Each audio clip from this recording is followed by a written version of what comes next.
বাংলাদেশ শিল্পকলা একাডেমিতে স্বতন্ত্র আবৃত্তি বিভাগ অন্তর্ভুক্তির দাবিতে প্রতিবাদী আবৃত্তি ও সংবাদ সম্মেলন করেছেন চট্টগ্রামের আবৃত্তি শিল্পীরা। চট্টগ্রাম প্রেস ক্লাবে বাংলাদেশ আবৃত্তি শিল্পীর শিল্প রক্ষা কণ্ঠের ব্যানারে এই প্রতিবাদ করা হয়।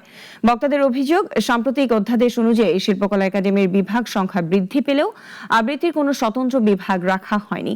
এ সময় কবি ইউসুফ মোহাম্মদ, বাংলাদেশ রবীন্দ্র সঙ্গীত শিল্পী সংস্থার সভাপতি লাকি দাস, গ্রুপ থিয়েটার ফোরামের সভাপতি খালেদ হেলাল সহ অন্যরা এই প্রতিবাদে সমর্থন জানান।